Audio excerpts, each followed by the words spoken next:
and I'm a professor of neurobiology and ophthalmology at Stanford School of Medicine. Today, my guest is Dr. Chris Palmer. Dr. Chris Palmer is a medical doctor specializing in psychiatry at Harvard Medical School. He is the world expert in the relationship between metabolic disorders and psychiatric disorders. He treats a variety of different conditions, including psychosis, including schizophrenia, as well as attention deficit hyperactivity disorder, obsessive compulsive disorder, anxiety disorders, and depression, among others. He is best known for understanding the relationship between how metabolism and these various disorders of the mind interact. And indeed, today he describes not only his own fascinating journey into the field of psychiatry, but also his clinical and research experience using diet, that is, different forms of nutrition, in order to treat various psychiatric disorders. He describes some remarkable case studies of individuals and groups of people who have achieved tremendous relief from the types of psychiatric disorders that I just mentioned a few moments ago, as well as new and emerging themes as to how metabolism and the mind interact to control things like obesity. Indeed, he raises the hypothesis that perhaps obesity, in many cases, is the consequence of a brain dysfunction as opposed to the consequence of a metabolic dysfunction that then impacts the brain. During today's episode, he shares with us his overriding hypotheses about the critical roles that mitochondrial function and dysfunction play in mental health and mental illness, and how various particular types of diets, ranging from the ketogenic diet to modified ketogenic diet, and even just slight adjustments in carbohydrate intake, can be used in order to change mitochondrial function and bring relief for various psychiatric illnesses. He also highlights the essential and important theme that various diet interventions, including the ketogenic diet, were not first developed for sake of weight loss, but rather were developed as treatments for neurologic conditions such as epilepsy. Today, he shares with us how the foods that we eat alone and in combination, and how fasting, both intermittent fasting and more lengthy fasts, can interact with the way that our brain functions to strongly control the way that we think, feel, and behave. What's wonderful is that Dr. Palmer not only explains the science and his clinical expertise, but also points to various actionable measures that people can take in order to improve their mental health. I'd like to mention that Dr. Palmer is also the author of a terrific new book.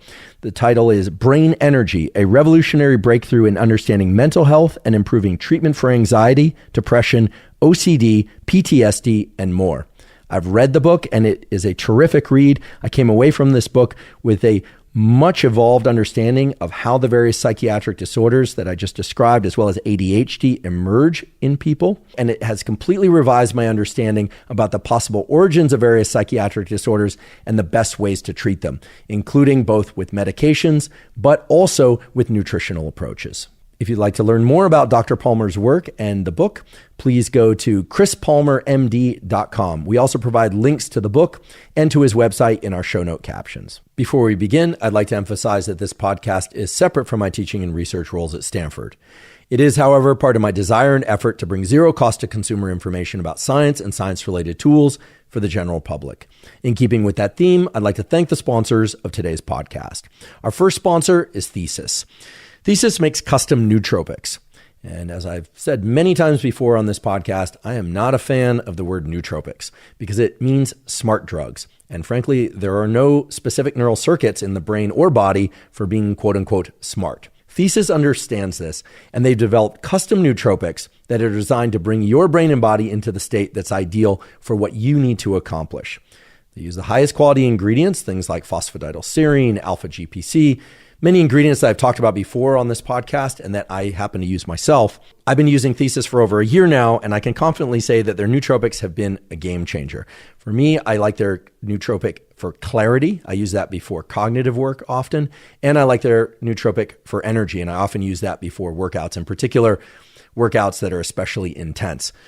To get your own personalized nootropic starter kit, go online to takethesis.com/Huberman, take their 3-minute quiz, and Thesis will send you 4 different formulas to try in your first month. Again, that's takethesis.com/Huberman and use the code Huberman at checkout to get 10% off your first box. Today's episode is also brought to us by 8 Sleep. 8 Sleep makes smart mattress covers with cooling, heating, and sleep tracking capacity. I've talked many times on this podcast about the critical relationship between sleep and body temperature. That is, in order to fall asleep and stay deeply asleep throughout the night, our body temperature needs to drop by about 1 to 3 degrees. And conversely, when we wake up in the morning, that is in large part because of our body heating up by 1 to 3 degrees. Now, people have different core body temperatures, and they tend to run colder or hotter throughout the night. 8 Sleep allows you to adjust the temperature of your sleeping environment so that you have the optimal temperature that gets you the best night's sleep. I started sleeping on an 8 Sleep mattress cover about 8 months ago, and it has completely transformed my sleep. I sleep so much deeper. I wake up far less during the middle of the night, if at all, and I wake up feeling far better than I ever have, even after the same amount of sleep. If you want to try 8 Sleep, you can go to 8sleep.com/Huberman to save up to $400 off their Sleep Fit Holiday Bundle, which includes their new Pod 3 cover. 8 Sleep currently ships in the USA, Canada, United Kingdom, select countries in the EU, and Australia. Again, that's 8sleep.com/Huberman. Today's episode is also brought to us by Roka. Roka makes eyeglasses and sunglasses that are of the absolute highest quality. The company was founded by 2 All-American swimmers from Stanford, and everything about Roka eyeglasses and sunglasses were designed with performance in mind. I've spent a lifetime working on the biology of the visual system, and I can tell you that your visual system has to contend with an enormous number of challenges in order for you to see clearly. For instance, when you move from a sunny area to a shady area and back again, whether or not you're looking at something up close or off into the distance. Roka understands the biology of the visual system and has designed their eyeglasses and sunglasses accordingly so that you always see with perfect clarity. Roka eyeglasses and sunglasses were initially designed for activities such as running and cycling, and indeed they are very lightweight. Most of the time I can't even remember that they're on my face, they're so lightweight. But the important thing to know about Roka eyeglasses and sunglasses is that while they can be used during sports activities, they also have a terrific aesthetic, and they can be used just as well for wearing to work or out to dinner, etc. If you'd like to try Roka eyeglasses and sunglasses, you can go to Roka, that's ROKA.com, and enter the code Huberman to save 20% off on your first order. Again, that's Roka, ROKA.com, and enter the code Huberman at checkout. And now for my discussion with Dr. Chris Palmer. Chris, Dr. Palmer, thank you for being here. Thank you, Andrew, for having me. I have a lot of questions for you, and I'm really excited about this topic because I think most people know what mental illness is, or they have some idea what that is. Most people have some idea what nutrition is. Fewer people certainly know how closely those things can interact. And I think everybody is familiar with the feeling of a food or the ingestion of a food making them feel good in the short term. You know, we eat a food that tastes delicious to us or that we associate with something nice and we feel good mentally and physically. Whereas when we eat something that gives us food poisoning, or maybe even something that just doesn't taste that great or that we associate with a bad experience, we feel less good in the short term. But I believe that very few people understand or are familiar with the fact that nutrition and our mental health interact in this very intimate, maybe even causal way. And that is something that occurs over long periods of time, meaning what I ate yesterday, the day before, maybe even 10 years ago, could be impacting the way that my brain and body are making me feel now. So if you would, I'd love for you to just tell us about a little bit of the history, in particular your history with exploring the relationship between nutrition and mental health.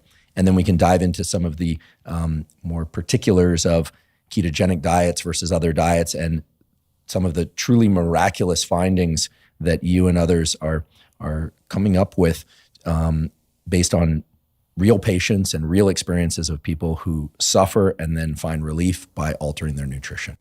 Sure. This story really starts with my own personal story. And I don't need to go into great detail, but to set the stage, when I was a kid, I definitely had mental illness. Started with OCD. A series of events happened in my family. My mother had a horrible kind of psychotic break, and all sorts of adverse childhood events for me. She and I were actually homeless together for a while. I went on to have subsequent depression, suicidality, all sorts of things. But somehow or another, I pulled myself together and got through medical school, actually did quite well in medical school, got an award for being one of the top students, and then was doing my internship and residency at Harvard. And And at that point in time, I was diagnosed with metabolic syndrome. So I had high blood pressure, horrible lipids, and prediabetes. And I was doing everything right, supposedly. I was on a low-fat diet, and I was exercising regularly. And year after year, my doctor kept telling me diet and exercise. I kept asking him what diet, what exercise. I was doing everything he kept telling me to do. Everything was getting worse. My blood pressure kept going higher. And at some point, he kind of said, you're going to have to go on medication. I need to put you on something for your prediabetes, something for your cholesterol, and something for your blood pressure. So 3 pills out of the gate. And I'm like, I'm only in my 20s. Were you overweight? No. Technically, no. I had a gut. So, that's a sign of insulin resistance. I know now. I didn't know it then. But, and he actually kind of leaned in at one point and said, do your parents have diabetes? Yeah. Do your parents have high blood pressure? Yeah. Are your parents overweight? Yeah. Oh, I'm really sorry. It's genetic. Basically, you're screwed. It's your genes. You're just going to have to bite the bullet and take meds. And as a physician, I knew what that meant. I knew that I'm in my 20s. If I'm already on 3 meds for metabolic syndrome, I'm going to be screwed by the time I'm 40 or 50, and I'm probably going to be having heart attacks. And I'd heard through the rumor mill that the Atkins diet could somehow help people improve their cholesterol and prediabetes. I actually didn't really believe it. I was highly skeptical, and I believed everything I was taught in medical school. Why would my professors lie to me? They knew what they were talking about. Low-fat diet was the thing to do, and the Atkins diet was clearly dangerous and reckless. But I had been trying the medical dogma for years, and it wasn't working for me. And so, for whatever reason, I decided this is going to be my last attempt at something different, and then I'll just bite the bullet and go on meds. So I tried the Atkins diet. I did my own special version of it. I still avoided red meat because I was terrified of red meat. And, I tried to do a healthy version, which is probably more like the South Beach diet. This was before the South Beach diet was invented. But within 3 months, my metabolic syndrome was completely gone. So blood pressure normalized, lipids normalized. Did your weight change? Or that you mentioned that you were of healthy weight, but that you had a bit of abdominal fat. So I lost the abdominal fat. I probably lost about 10 pounds through this process, but everything got normal. And when I went back to my doctor, he was shocked. He actually said, "What the hell are you doing?" During the time before you switched to this new diet, how was your mental health, if you don't mind me asking? Because it sounded like you're very clear that there was metabolic syndrome, or you were headed towards more severe metabolic syndrome. You mentioned OCD. I actually am familiar with this. As a kid, I had a low-level kind of Tourette's grunt and probably maybe obsessive still to some extent, although not full-blown clinically diagnosed OCD. So I can relate somewhat. If you're willing, what was the context of all that before and after this nutritional switch? So before the nutritional switch, I was still struggling with low-grade depression and OCD. Again, it wasn't necessarily interfering with my ability to function because I was functioning at a high level. I mean, anybody looking from the outside, you're a top student, you just got into one of the most competitive, actually at that point, it was the most competitive residency program in the country for psychiatry. So they would have looked at me and said, "You're fine," but I wasn't. I was actually on medications. I was trying different medications, trying to figure out how to feel better, how to stop obsessing so much, how to not be so depressed. And I found that those medications, they actually came with more side effects for me than benefits. I was on Prozac for a long time. It totally messed up my sleep. And then the psychiatrist was like, you need pills to help you sleep now. And I'm like, that's not really resonating very well with me. And I'm now a psychiatrist. I'm in my psychiatry residency. And I'm thinking, you know what? That's just not sitting well with me, that you're going to prescribe more and more meds for all the side effects that you're causing.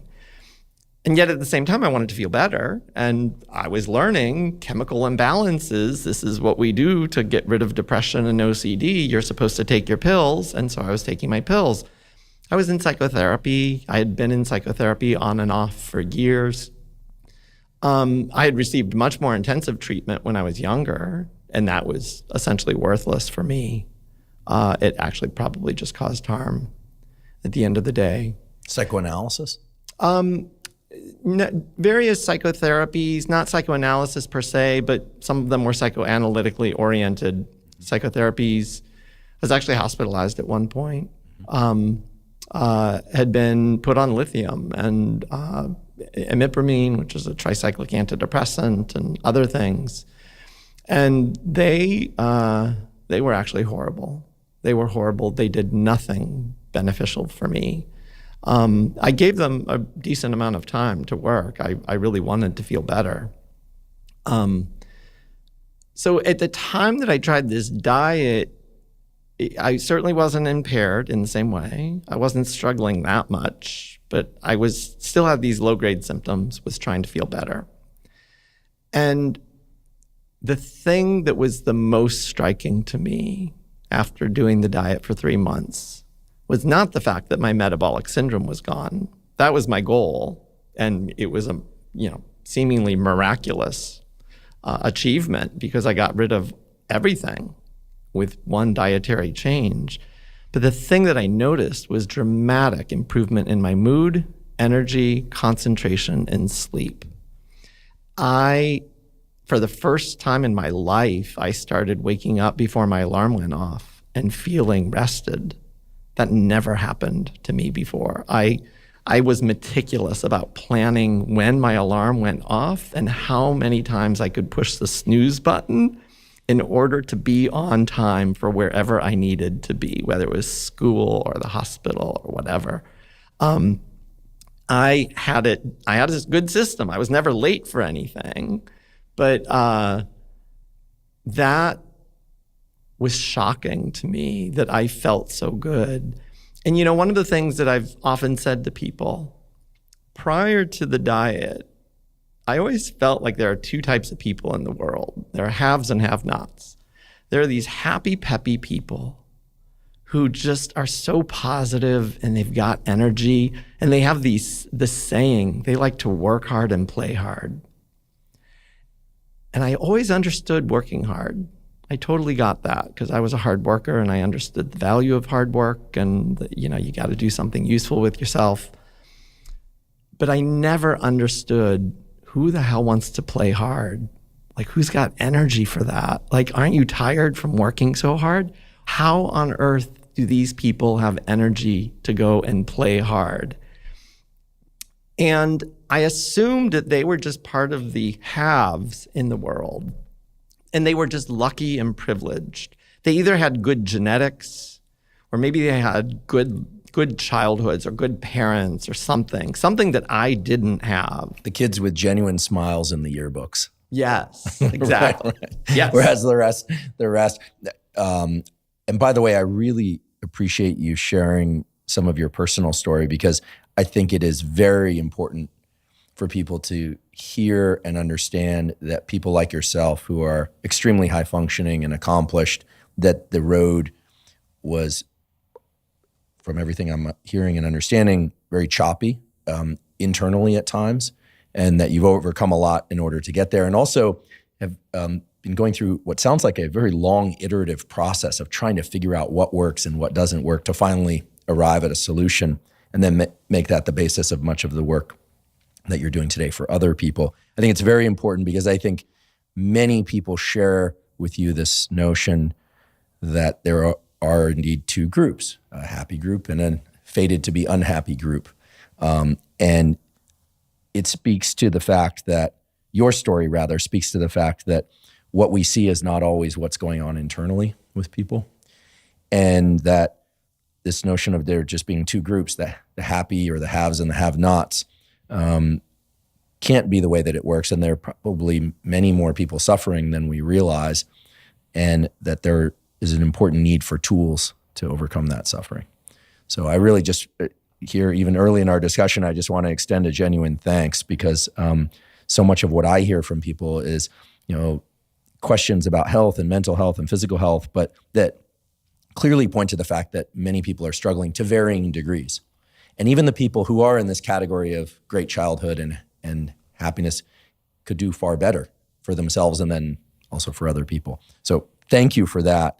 I want to know, at the point where you realized that nutrition can play a profound role in how you feel and operate in a large number of domains, you were still a student or a resident at that point? I was a resident. At that point, did you decide that you were going to explore this in a professional context? Not yet. Okay. So what was the journey forward into the work that you're doing now? So the next step was that I just had friends and family who saw that I had improved my health, saw that I